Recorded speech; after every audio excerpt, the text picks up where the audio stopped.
I will set the zeitgeist straight. There's this very specific part of my spinal column that tingles like a rattlesnake when I'm watching a good movie. This sounds like a transcript of your film conversation with buddies at a party once the edible kicks in. Coen Brothers' latest is a big let-down scheme. I hate you for making me hear that. I need a brain, I need a heart, I need courage, I need a refund. Like, what are you talking about? Hey everybody, welcome to Off the Mark, good chat on bad takes of great movies. I'm Dave Columbo, and with me, my co-host who's only mostly dead, Mick Andrews. I'm Mick Andrews. And today we have a very special guest, a comedian with specials on Dry Bar and Amazon, multiple albums all over streaming services, and he's got a podcast called Broccoli and Ice Cream. Please welcome the absolutely hilarious Myq Kaplan, everybody.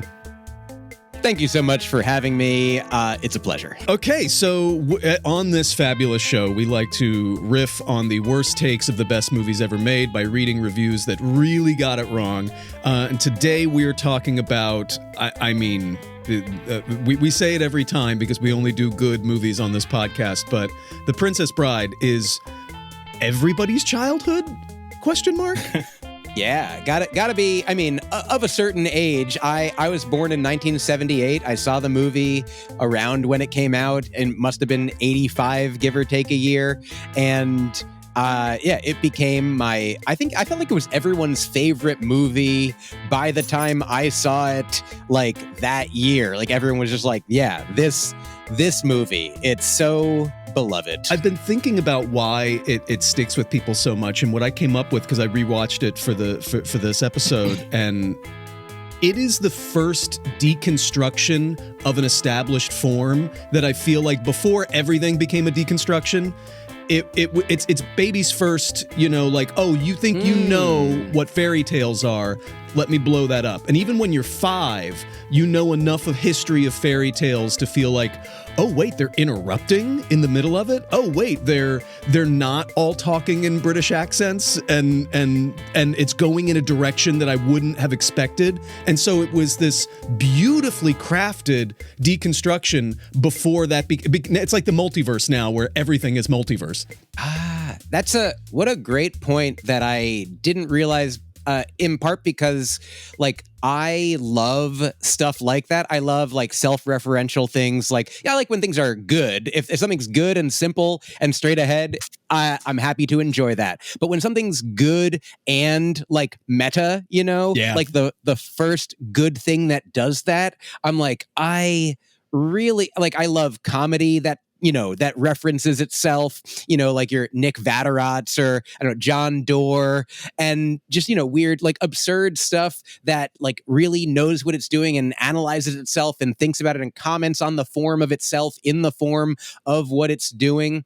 And I don't know if you've read the book, The Princess Bride, that The Princess Bride, the movie, was made from, but the author of the book also scripted the movie, and it's William Goldman, who is, like, an Academy Award-winning writer. I think wrote Butch Cassidy and the Sundance Kid, like, wrote, like, a famous book about cinema and film that, like, I've heard quoted as, like, he's like, the famous quote is like, no one knows anything, just basically he really knew what he was doing, and it's really funny. And the book itself is similarly like a book within a book that comments on itself. If you read the book, there's, like, more to it, like what's in the movie, more than what's in the movie. Like, there's a chapter will start and it'll be like, this whole chapter is going to be about 70 pages of what's in the princess's closet. So we're going to just zoom ahead, and then it just starts awesome. The next chapter. I'm also... I think what's great about it, though, is that, like, on top of being, like, yeah, it is a great deconstruction of these tropes,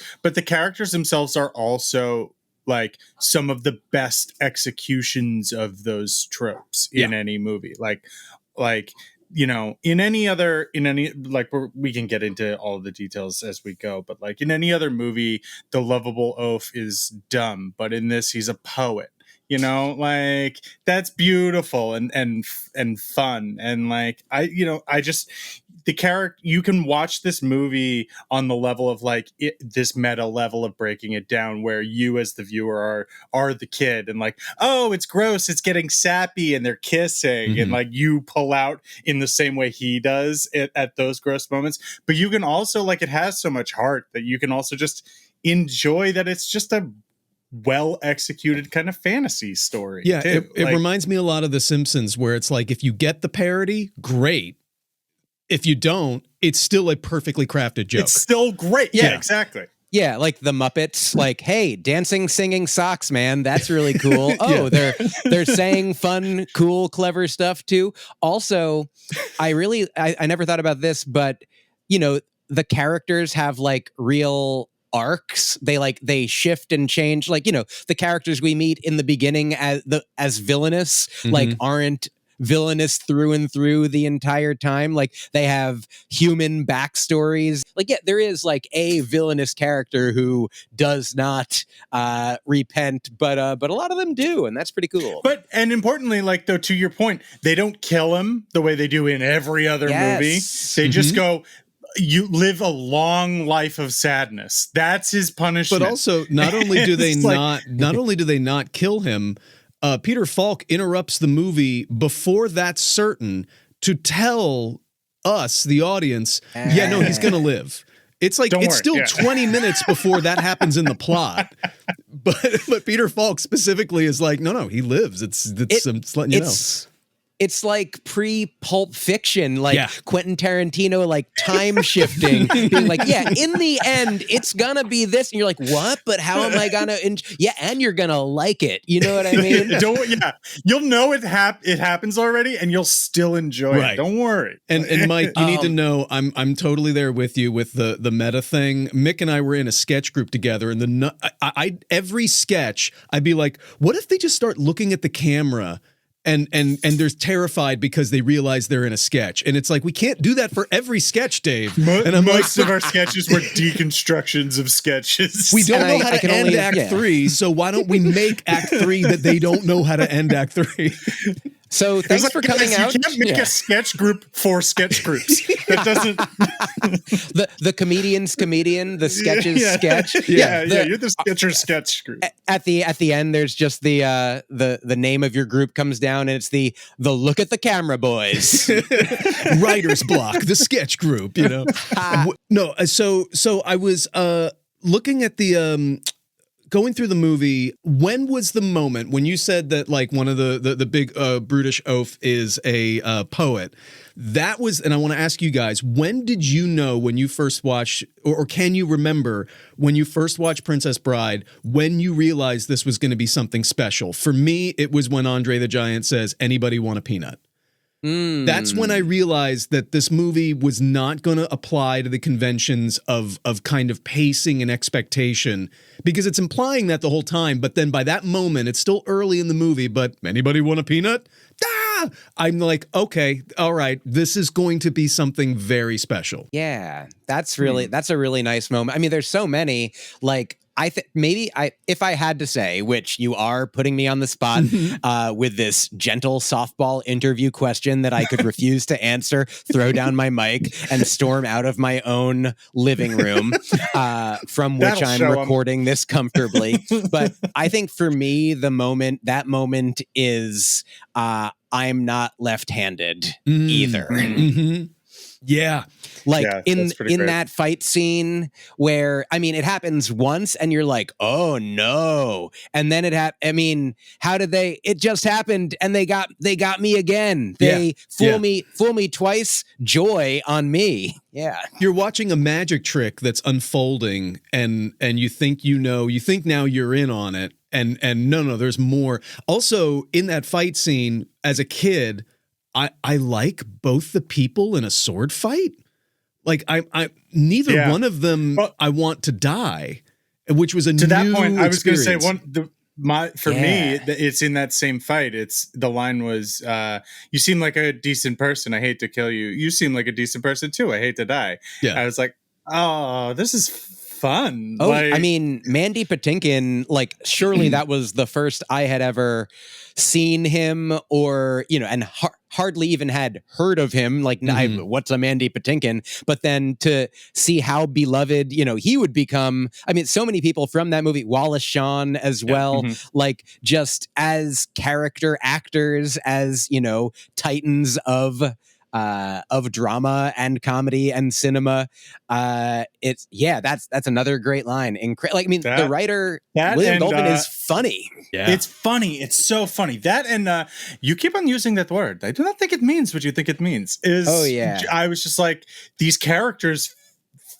They talk different. I mean, than you not to would just in the do nothing but bits. I know, but, this is how it works in these movies. When we did Big Lebowski, we started the episode with like a countdown of our favorite quotes from the movie, just so that wasn't what the whole episode was. But that first moment when Wesley's climbing and you have not heard him speak yet, and you go, look, I don't mean to be rude, but this isn't as easy as it looks. Like appreciate it if you wouldn't distract me. Thank you. Like, phenomenal. Oh, yeah. Yeah. I mean, here's three things. Number one, it's so wonderful that it is a movie that holds up from, like, you know, some of the things we loved as kids were wonderful for kids. And then you watch them, you know, 30, 40 years later, and you're like, oh, this is dated. This is of its time. This is, you know, I get why I liked it, but I wouldn't tell everyone to watch it now. But still, I've seen The Princess Bride numerous times as an adult, and I'm like, he created something timeless and beautiful. That's one. Two, I'm not just going to quote a line that I like, but I'm going to tell you my 2 and 3. One is a joke that I wrote, and one is a bit that someone did that's related to The Princess Bride that I think is worth sharing. My bit is just, I tweeted some years ago, to me, a person not understanding a reference from The Princess Bride would be inconceivable. So that, lovely. I love it. Yeah, I mean, look, you're in for a real tweet there. You know what I mean? And thank you so much. So, in conclusion of my trilogy of, as promised, 3 things, a friend of mine got married, and the person officiating the wedding was an improv performer who I didn't know. I wish I knew their name. She says, now, I just got ordained in order to marry my friend. I've never married a couple before. I don't think I'll ever marry anyone again. So I think this is my only opportunity that I'll have to be officiating a service like this. And I would be remiss if I didn't take the opportunity to just do a brief rendition of my favorite line from my favorite movie, The Princess Bride. So I apologize if everyone would indulge me while I just take this moment to really lean into this. And then she says, "The shrieking eels, princess." All right. So now, dearly beloved, we are gathered here. Yeah. That's great. That's awesome. That's phenomenal. I love how, like, I asked you this question. You started by threatening to walk out on the podcast, and you ended it with a trilogy. That's so funny. Yeah, it's really. I was watching it again for this, and when he kills the Count, I started tearing up. And when a movie from the 80s that I've watched 1 billion times that moment can still hit you, even as a cynical, like, what it's like, I mean, it's very, very special. Yeah, and the line he has, I don't know if it's at that point he talks to Wesley or like right after, a little bit after, where he says, I've spent my whole life in the revenge business. I've spent my whole life in the revenge business. I don't know how to spend the rest of my life. I don't know what to do with the rest of my life. It's just like, to Myq, to your point, where it's just like this is a real character with a real story and like an arc, and like you just watched him change in a fantasy movie. Like, this is a supporting character in a fantasy movie you watch transform. Like, it's rad. All right, so let's jump in here. This is quite phenomenal. September 1987, the movie released. I didn't get a budget for it, but it made $31 million domestic and made an additional $46,000 international. I love the movies where it's like you can't tell if it's just that they didn't distribute it or that just international audiences were like, no, thank you. But I feel like we did this was John Carpenter's The Thing was similar, where it was like $80 million in the U.S. and $9 overseas. One Canadian. Yeah. Like I liked it. Had a wide opening. It ended up being third place behind Fatal Attraction, Like Father, Like Son, which was a Dudley Moore and Kirk Cameron body switch movie, which. I looked at the poster. You don't need to explain that. It's everyone's favorite body. Well, we're doing that episode next, clearly. Yeah.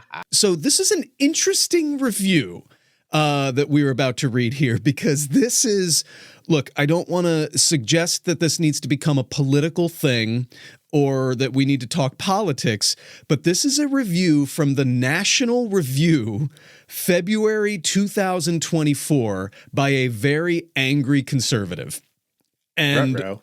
I cannot wait to share this with you.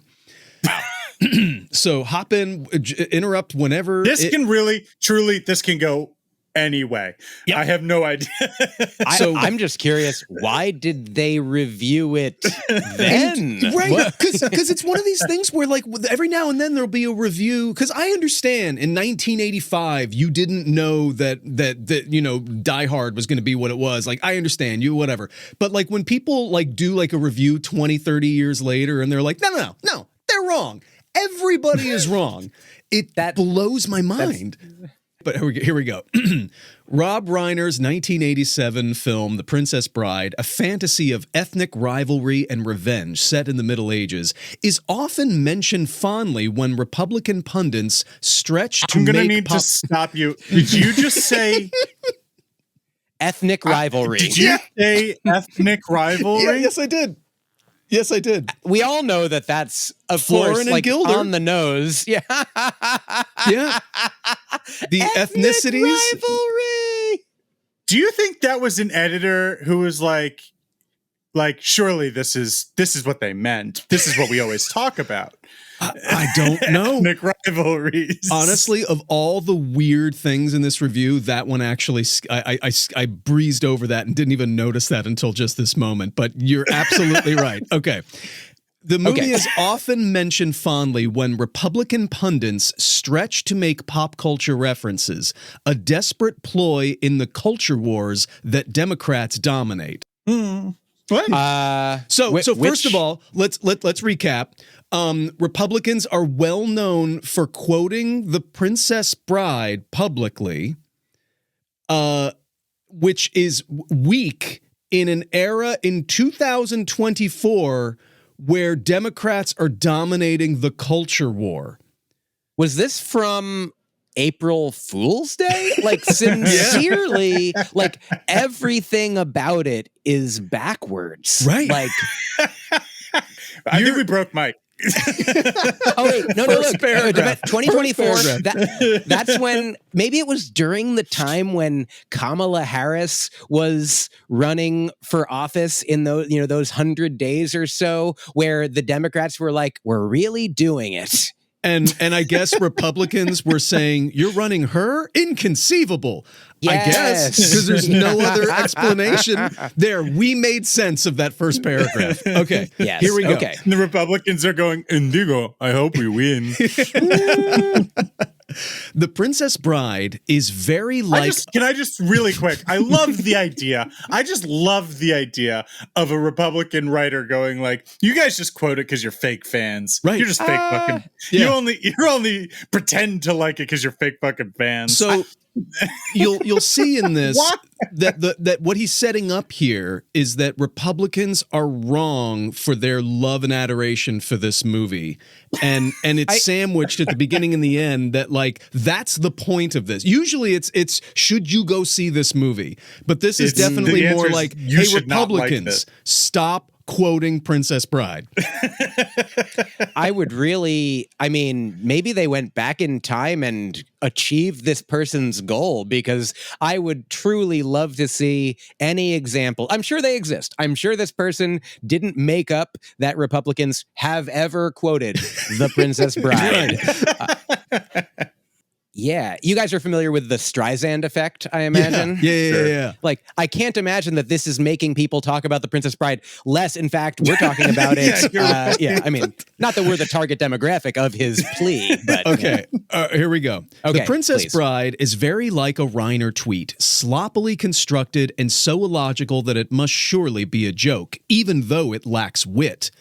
Half spoofing. Well, he's a comedic director, so all his tweets are probably jokes. But also, I mean, he does. I cut this a little. I did cut a little bit for this time. He's quite political. He's very political, and so part of right. it's like screw you, Rob Reiner, for all of your weird Democratic tweets. Is that where this is coming from? That's where this is coming from. Kind of. Okay. But I'm that's sorry. not Now what I he see the starts with. picture. He opens with Republicans. You need to cool it with the references. Yeah. Okay. Here we go. Right. I'm just piecing this together. Half spoofing the fairy tale genre, TPB is full of trite showbizy anachronisms. You know, in my love for this movie, I never thought to condense it down to TPB. TPB. I like it. And also, I love that he's like, hey, man, this movie from 4 decades ago is full of things not of this time. That's an anachronism is something. Are you saying that when it came out in 1987 that it was, what are you, we're like, if you listen to the beginning of this podcast, we're like, man, this was like cutting edge on the ground floor of, I mean, it's so you could hey man, you can not like the movie, but it's definitely full of jokes that make sense and in 1987. Yeah. TPB is full of trite showbizy anachronisms that don't require innocent audience belief but inspire snark. The framing device of a 10-year-old boy, Fred Savage, being read a storybook by his grandfather, Peter Falk, that turns into an elaborate picturesque vision is essentially TV stuff. You know how TV's bad. Is that like a Wonder Years thing? Or what? I guess. TPB owes its reputation to a generation who came of age at precisely the moment when Reiner, All in the Family's liberal meathead, found his second career credited as director of the 1984 mockumentary This Is Spinal Tap, introducing mainstream media's confusion between historical fact and pop flattery. It tricked the culture into smugness. Oh, whoa. It always devolves like this, Mike. It always starts off like weird, and then by the second paragraph you're like, we're still talking about The Princess Bride, right? Yeah. What? But now he's talking about Spinal Tap. When he says it tricked, who did it trick into smugness? It introduced mainstream media's confusion between historical fact and pop flattery. It tricked the culture into smugness. Does that mean that after that movie, after Rob Reiner, the culture was now smug accidentally? Everyone except for this lone writer.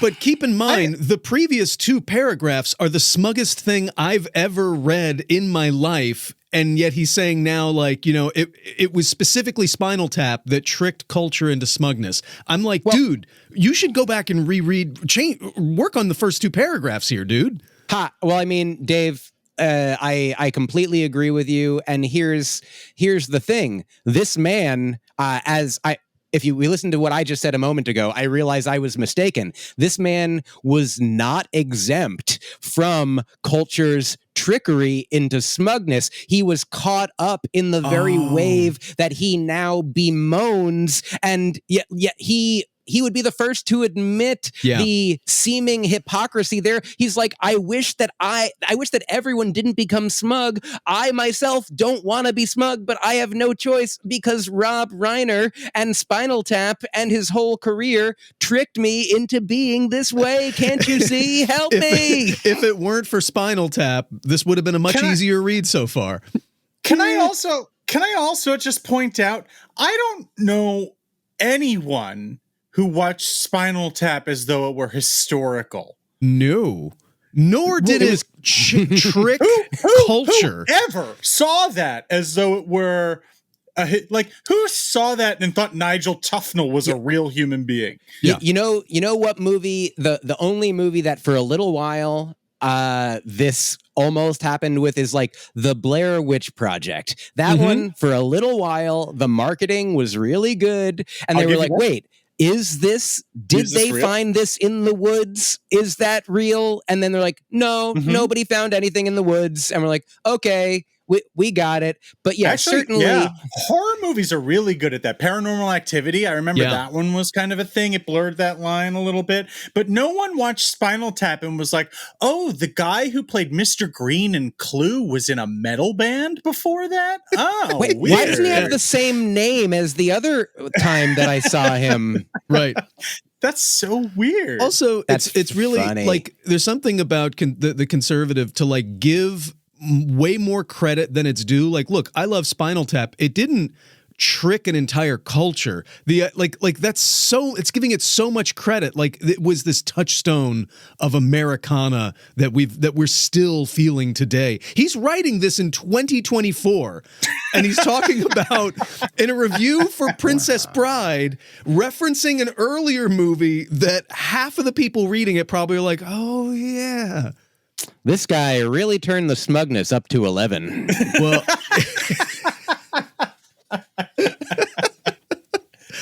well, it's about to go. Here we go. Okay. Cynical Hollywood screenwriter William Goldman. Dude, look in a mirror, man. Oh, fuck off. Oh, just fuck off. Talking about other people who are cynical. Cynical Hollywood screenwriter William Goldman. Butch and Sundance, you dick. Who's Butch Cassidy and Sundance Kid previously unforgivably travestied Westerns. Travestied. I think you just travestied the verbing of the word travesty. Yeah. Well, this happens all the time where like someone will go like, oh, you're telling us exactly who you are. You are literally stating that you should not be someone reviewing movies in any way, shape, or form. Casablanca, that piece of shit. It's fascinating. Almost as bad as Citizen Kane. Yeah. Not for nothing. I wish it was Gone with the Wind. You know what I mean? Yeah. Not for nothing. Butch and Cassidy and Sundance Kid has 89 on Rotten Tomatoes. Just so you know, that this will come up later. It's award winning. Butch Cassidy, who's Butch Cassidy and Sundance Kid, concocted a titular So this cynical screenwriter William Goldman concocted a titular heroine named Buttercup, her look-alike romantic hero, an evil royal, and motley band of rogues. Going through the names. And naming everybody and going, and Fezzik, Andre the Giant, inspiration for William Steig's Shrek. That's not true. It's actually Russian wrestler William Tillett. Like there's a famous wrestler from like the 40s that was the actual inspiration for both the book and the film adaptation of Shrek. So this is why we keep Dave on the podcast for any wrestling. He's literally just stating now. This isn't even just like I'm wading through your cynicism. He's now just stating incorrect facts. Making shit up. Yes, Maurice Tillett, the French angel. Yep. Okay. They traverse the cliffs of insanity, a fire swamp, and the pit of despair. This facetiousness, matched with Reiner's TV skit clumsiness, made for a crude version of Hollywood swashbucklers. TV skit clumsiness. That's what I think of when I watch the movie. TV skit clumsiness is what I think of when I think of that sentence. Yet That's a great fight scene. That seems awesome. Oh, dude! Like one of the greatest sword fights ever put to film. And is it the most exquisite actual sword play? I'm not qualified to answer that. I'd imagine probably not, because it's both of the actual actors fighting. But like, okay, all right. it's so much fun. Like, that's not the point. It's so much fun. I'm going to defend it as, yeah, it's real. First of all, it's really good for like the swordplay you're seeing on screen, but you combine that with also characters that you like, and you combine that also with fun dialogue and raising of the stakes. Like when that fight scene ruined me in the future when like a Star Wars movie would come out and it's like, okay, the lightsabers are cool, but I don't care about anybody. Or there's a fun conversation happening during the fight in this James Bond movie, but like this finding's not that great. Like, but where's the rapier whip? Is anyone left-handed though? You know, when are they gonna switch?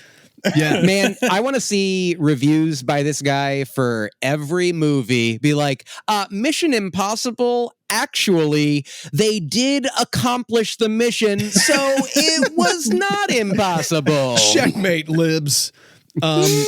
Yet the lack of sophistication pleased the giggly adolescent mindset that also indulged Reiner's Stand By Me, an insipid piece of Stephen King's nostalgia, which has a 92% on Rotten Tomatoes. This guy has like what's a great movie?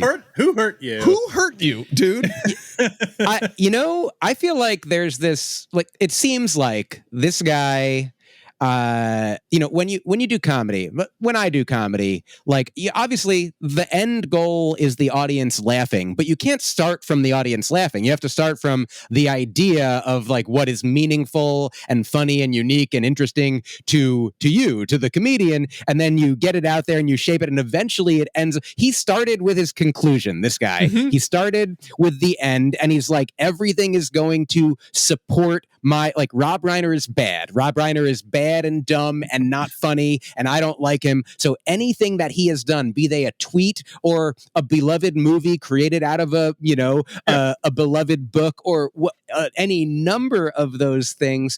And I want to say, look, I want to not do that in my own life. Like, when I'm probably more left leaning than this author, let's say, and just for by happenstance, Mel Gibson is a guy who I stopped really, actively going to see in movies after he seemed to come out as with an anti-Semitic drunken rant one day some years ago. And, I think, are people irredeemable? I don't think so. I don't know what's in his heart, what's been going on with him since, but regardless, I still have positive. I'm not going to be like, oh, Mel Gibson, he was anti-Jew and I'm a Jew. Therefore, any enjoyment that I thought I ever got out of the Lethal Weapon movies or Payback or any of his other, like, he did a good job as an action movie actor and didn't like Jews at a time. Those are like, I can hold two nuanced things. Like, hey man, you can enjoy The Princess Bride and still vote to take people's rights away if that's what you want to do, Yeah. I mean, this idea that you're just like, this isn't just a normal movie that you're coming out against. You cracked your knuckles and said, let me take down The Princess Bride. In 2024, I need everyone to know that this movie is... Who did he think he was swaying anybody? It's funny when you line up Rob Reiner's career like this. If you're gonna do a Rob Reiner hit piece, this is the opposite of how I do it. Mm-hmm. Because if I'm someone who's reading this and he's going like, you shouldn't like Princess Bride, and I'm his target audience, I go like, all right, sway me. I'm reading this, I'm going like, oh, well, I like Stand By Me. I thought Spinal Tap was funny. Yeah. And you slowly start realizing, like Butch Cassidy and the Sundance Kid. I love Butch Cassidy. Yeah. I like all of this stuff that he's telling me to hate. Like, what I learned from this is Rob Reiner has an immensely impressive career. William Goldman has written phenomenal movies. And like, he's unproving his point by hating stuff that's objectively good. It's 2024. There's so many movies you could attack Hollywood for if you wanted to. Yeah, the about jury's the out woke on mind all of these virus. You could say like, woke got to this, and it's just trying to. But to go like, no. I got to go back to. We got to talk about the rodents of unusual size. That's what we need to do. I 100% co-sign everything you're saying, and my new take on this is this man knows exactly what he is doing. I assume it's a man. This guy that knows, I don't think a woman could be this foolish. This person knows exactly what they're doing, and this whole piece is just a rage bait, clickbait, but what if the print, sort of the equivalent of, your Chris Rock, Neil Brennan, taking the position of what if bullying is actually good though? And be like, hey, no, or or a Bill Burr, kind of controversial position being like, here's my take that is absolutely the opposite of what any reasonable person in our society thinks. And wait, no, there's no way. And 1 million views. How about that? Yeah. Oh, and listen to the punchline, and it'll be so. Yeah, the first word in this person's Twitter bio is provocateur. That's what this person is. Or editor was just like, it's midnight, you have to have an article by tomorrow, and he's like, man, just throwing darts at a wall, Princess how can I Bride. write this quickly? I know. Yeah. I'll abbreviate Princess Bride to TBP or whatever. All right, you ready to be offended? Loving TPB into adulthood shows cultural immaturity. Reiner and Goldman wrecked the visual and moral beauty of Douglas Fairbanks Jr. in Max Ophuls' The Exile, Gene Kelly in The Three Musketeers, Burt Lancaster and Virginia Mayo in The Flame and the Arrow. Every single review, the reviewer will go let me tell you something. It's not. And then it's an obscure French movie that nobody's ever heard of. And wow. I mean, also saying that to love a thing that you loved as a child, as an adult, is to be emotionally immature. You could do it in that way, but this from probably the same type of person who was female Ghostbusters ruined my childhood, Yeah. But you can enjoy the movies of your childhood at any time because it makes you feel remember a time when I felt good? It makes me feel good to remember when I felt good. There's that, and there's also, this is the kind of person who watches a movie and goes, or thinks I watched that movie 15 years after having watched it for the first time, and I see nothing new out of it. I have no changed perspective whatsoever as an adult. I don't watch it now from the perspective of Peter Falk instead of the perspective of Fred Savage. By the way, I don't know if I'll have another opportunity. This is the perfect place, but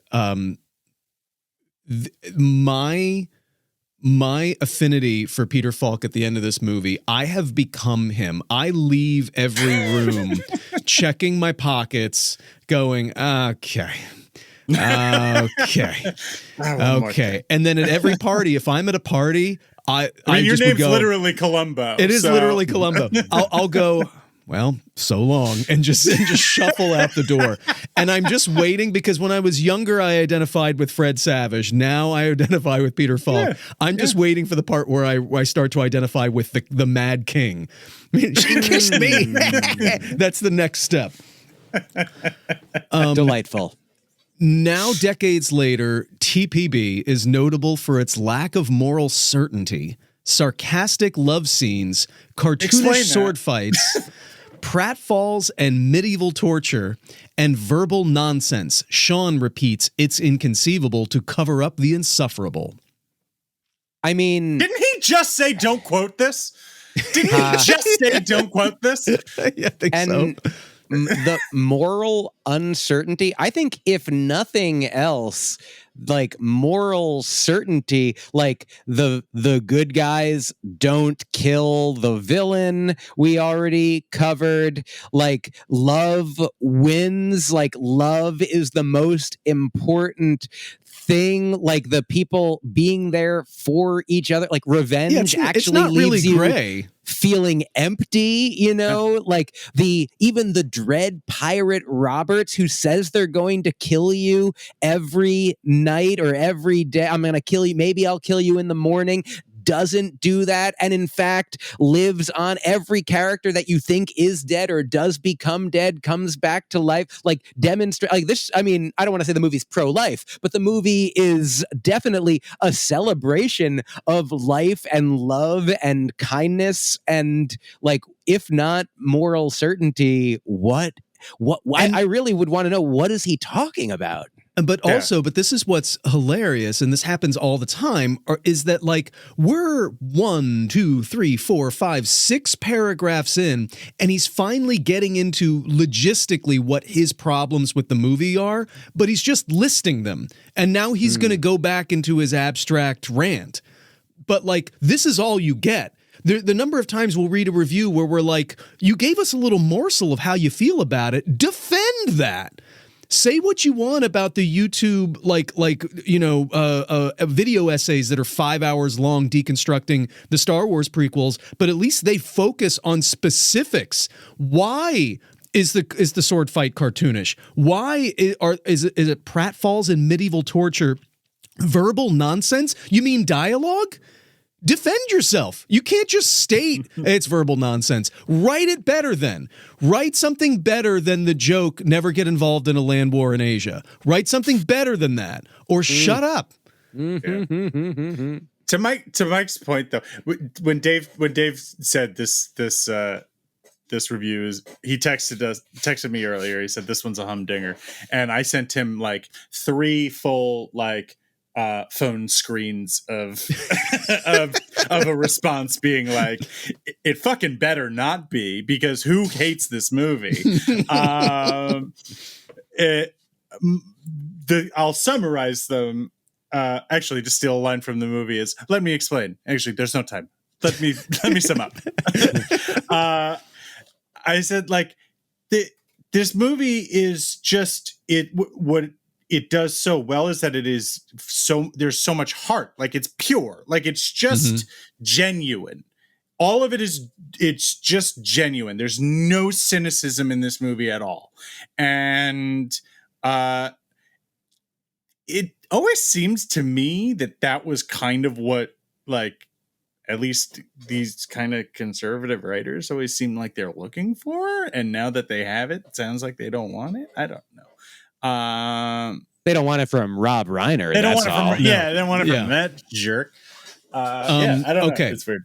I need to read this entire paragraph for you to get the weight of it, and then we'll discuss. But here we go.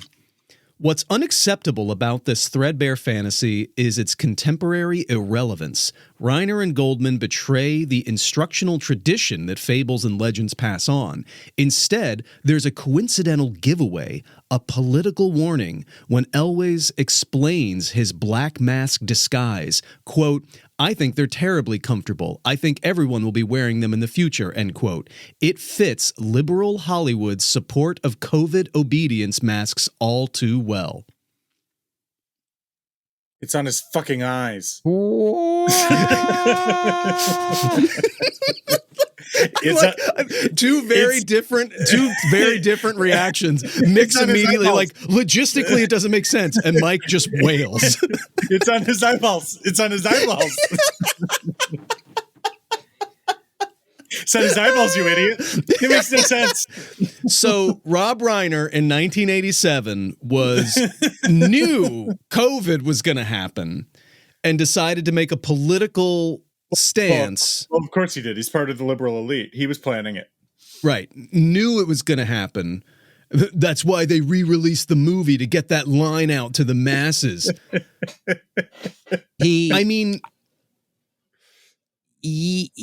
Okay.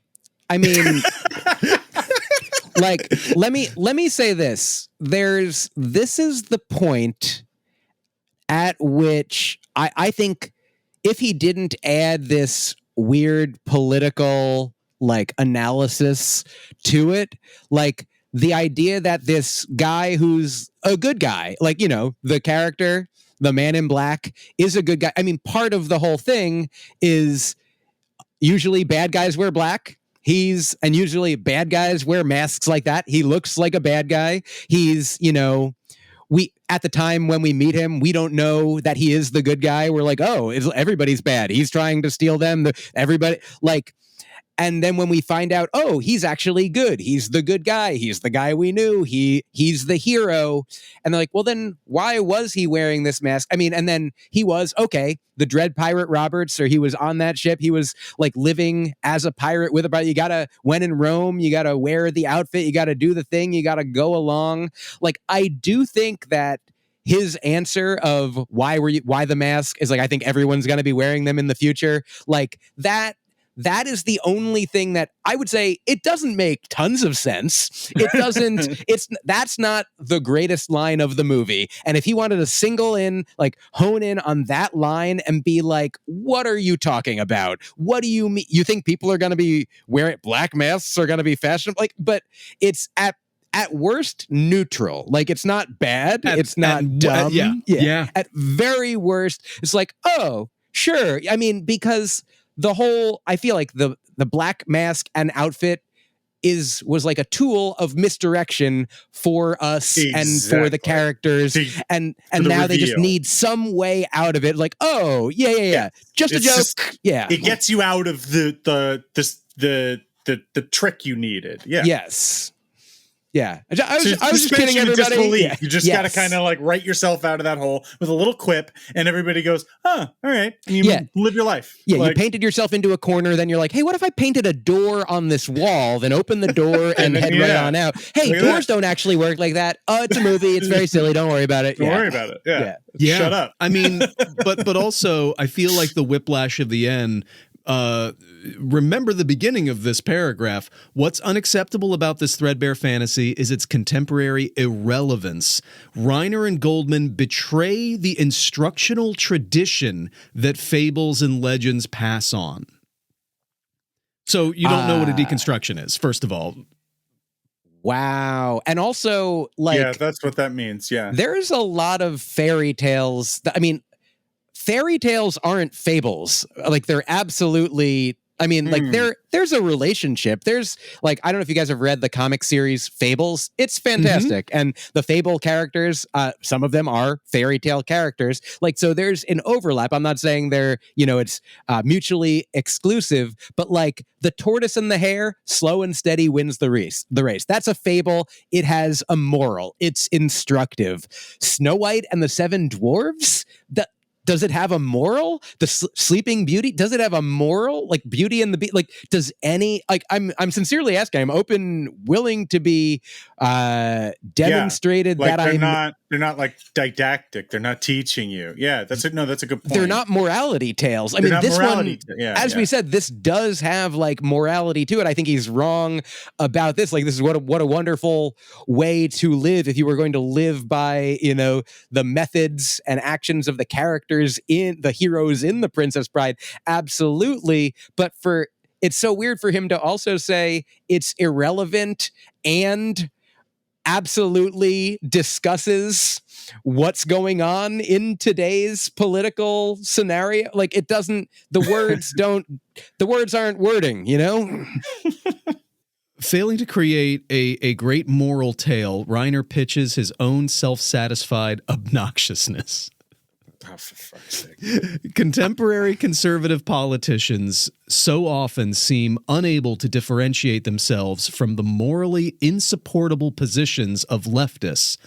Quote, corporate media propagandizes this as bipartisan. It's a weakness that has claimed the Princess Bride generation. Without that deleterious influence, phony bipartisanship would seem inconceivable. End of the review. I love that. Really is like, that is the purpose of this review. Like you said, is not, you should maybe consider not enjoying the movie. It's This is a message to Republican politicians. Stop quoting this movie. Mm-hmm. That is so batshit to me. I mean, this is a long article that is spending I can't think of the last time I read this much on something this pointless. It really could have been a tweet. Yeah. I mean, his point is at the end is kind of like this. He's like, in the movie, the man in the mask says that people will wear masks in the future. And liberals did want us to wear masks in the future. Therefore, this movie, written by a liberal, is bad. I think that would have been a more cogent argument. Yeah. Yeah. I think you just you needed to say COVID at least once in there, and that would have worked. Oh, yes, a more COVID argument, yes. More COVID argument. If you asked us to okay, let's brainstorm what would be, if you were a conservative writer in 2024, what would be a movie that you would blast for it being too woke, to having too much of a leftist ideology? How far down the list of ideas before we get to, what about Rob Reiner's 1987 classic, The Princess Bride? This man or woman, of course, but let's be honest. This person had to have heard someone say something once and said, "Yeah, I'm putting pen to paper, baby. I am at a cocktail party. The pen is mightier than the sword, and I'm putting a stop to this." Well, and he's misunderstanding all the way to the bank. What real? It boggles the mind. It's surreal because even when the point and the job is to should I go see this movie, how often these critics will completely just whiff that basic question. You are tackling an even stupider question than should I go see this movie by attacking The Princess Bride in 2024. Who does, if you like the movie, you like the movie and you're not going to read the article. If you don't like the movie, you don't understand what's in the article. Yeah. Yeah. I mean, I think the only way you can understand the article is by going and watching the movie, which is kind of counterintuitive.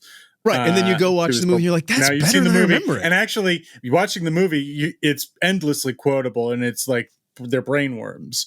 Yeah. You cannot not quote that movie once you watch it. So it's not going to help. This is only going to make people quote it more. I don't get it. These kinds of reviews, when you see somebody who kind of has this level of I hate all of these things, not because I think they're bad, but because someone associated with them believes something different from what I do. It kind of bums me out when it's just you're not going to enjoy a lot of things for reasons that don't deserve, for not the right reasons. You know what I mean? Well, I just feel really bad. Yeah. You're going to miss out on a lot. Why wouldn't this guy even like the line, "Life is pain, Highness. Anyone who says differently is selling something." Right. Right. Yeah. This reviewer really was a rodent of unusual size. Oh, he shoots, he scores. Well, that's a perfect segue into our big fabulous finale. My favorite part of the show: 2 reviews and a lie. I will read 3 1-star IMDb reviews for The Princess Bride. Mick and Mike, it is your jobs to guess which one of them is fake that I made up. Mike, you're working with house money.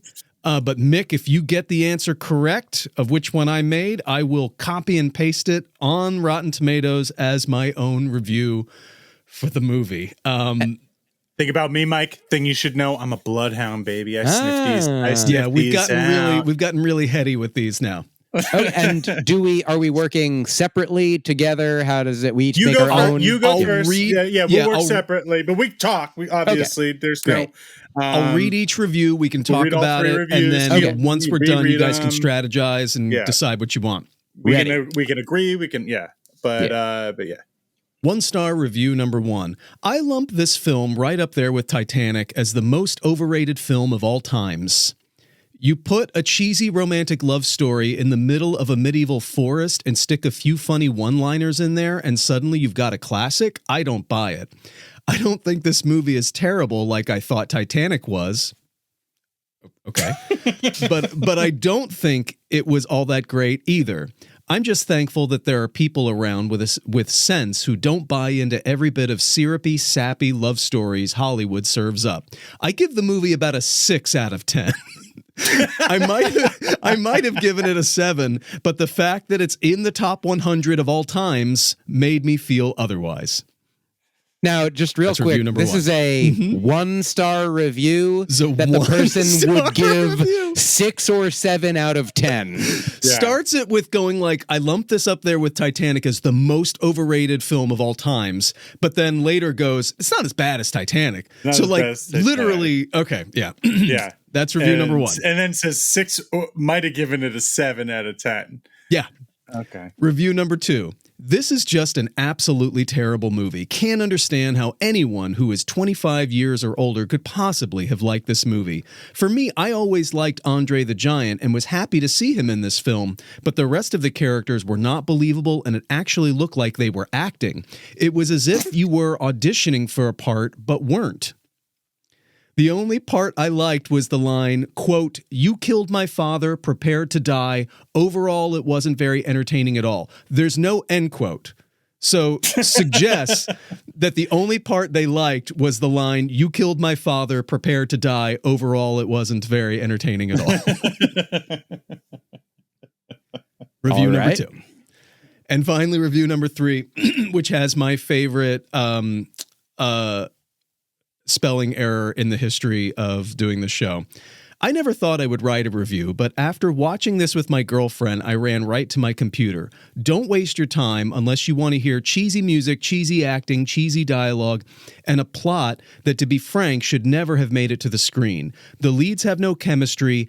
Andrew the Giant could have been an actor of any height, and his lines would have been exactly the same, and the small guy was just annoying. The kid should have closed the book and gone to sleep. Review number 3. Now, Andrew the Giant. I love it. And I hope he wrote that out. now here's a couple things. Mhm. One, the phrase 2 reviews and a lie is very, very delightful. Right on.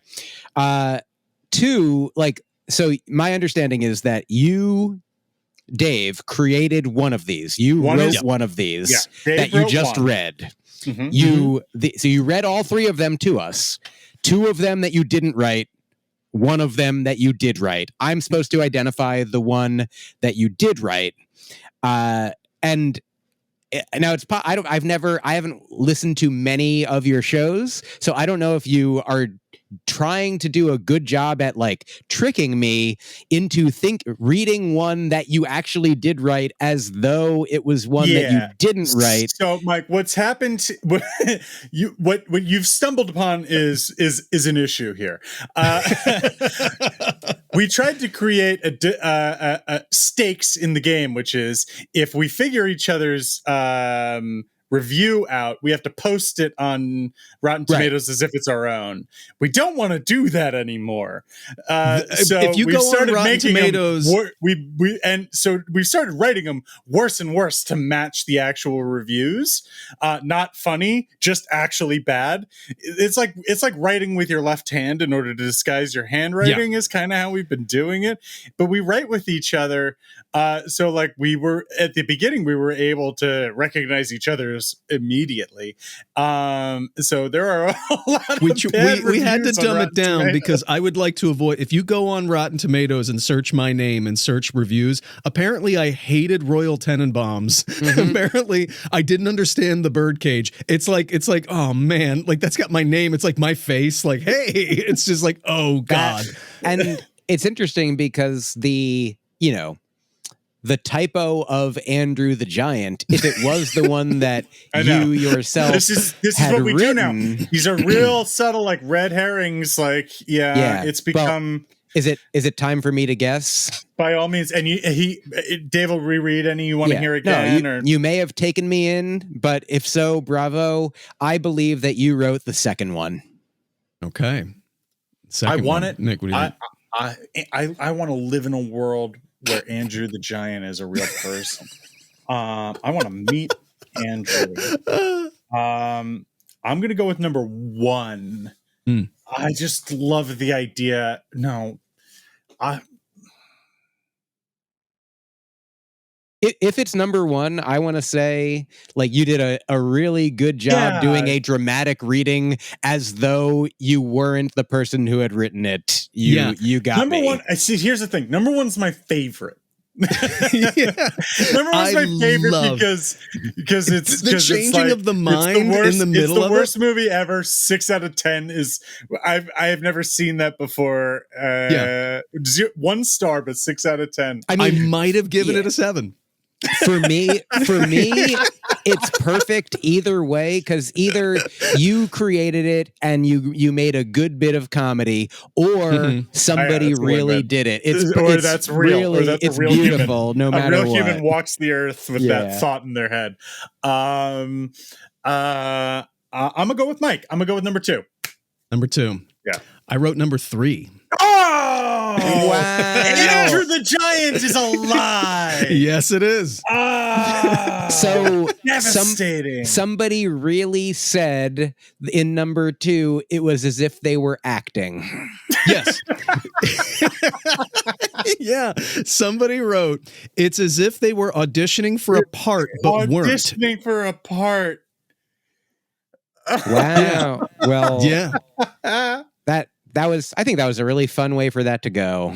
The reason I bought number 2 was I was like, I feel like even in a review, you can't resist the urge to give props to the pro wrestler in the movie. Oh, right. Yeah. And you were like, well, I can't knock Andre the Giant. I can't shit on Andre the Giant. He's good, but everyone else is shit.